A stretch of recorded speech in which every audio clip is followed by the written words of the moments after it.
Hello పిల్లలు, welcome back to బాలవేద. ఇవాళ మనం చదువు మొదలు పెట్టే ముందు చెప్పే ఒక చిన్న శ్లోకం నేర్చుకుందాం. ఈ శ్లోకం పేరు సరస్వతి నమస్తుభ్యం. ముందు మనం శ్లోకం చెప్పుకుందాం, ఆ తర్వాత చిన్న పిల్లలకి క్లియర్గా అర్థం అయ్యేలాగా చెప్తాను. రెడీనా?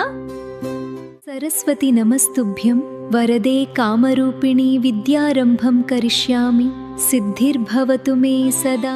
సరే చిన్నపిల్లలు, ఇప్పుడు మనం ఈ శ్లోకానికి అర్థం చాలా చాలా సింపుల్గా మీలాంటి చిన్నారుల నుండే మీకు ఇంట్రెస్టింగ్గా ఉండే యానిమేషన్ ద్వారా తెలుసుకుందాం. హలో ఫ్రెండ్స్, మనం మొదటిసారి అక్షరాలు నేర్చుకునేప్పుడు లేదా కొత్త క్లాస్ కొత్త సబ్జెక్ట్ స్టార్ట్ చేసే ముందు లేదా ఎగ్జామ్ కోసం చదువు మొదలు పెట్టే ముందు ఈ శ్లోకం చెప్పుకుంటాం. సరస్వతి నమస్తుభ్యం వరదే కామరూపిణి విద్యారంభం కరిష్యామి సిద్ధిర్భవతు మే సదా.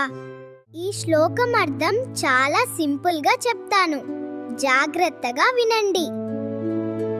సరస్వతి అమ్మ, నాకు బాగా చదువు రావాలి, మంచి మార్కులు రావాలి, చదువులో ఎప్పుడు మొదటి స్థానం రావాలి అని ప్రేమగా అడుగుతున్నాము. అర్థమైంది కదా ఫ్రెండ్స్? చూశారు కదా చింటూ ఎంత బాగా చెప్పాడో. మరి రేపటి నుండి ప్రతిరోజు చదువు మొదలు పెట్టే ముందు ఈ శ్లోకం చెప్తారు కదా? కామెంట్స్ లో చెప్పండి. పిల్లలలో మంచి విలువలను పెంపొందించే మా ఈ ప్రయత్నం మీకు నచ్చినట్లయితే వీడియోని లైక్ చేసి మీ వాళ్ళందరికీ షేర్ చేయండి. మా మరిన్ని వీడియోల కోసం బాలవేద ఛానల్ని సబ్స్క్రైబ్ చేసుకోండి. మళ్ళీ వచ్చే వీడియోలో కలుద్దాం. అంతవరకు సెలవు మరి. బాయ్ పిల్లలు.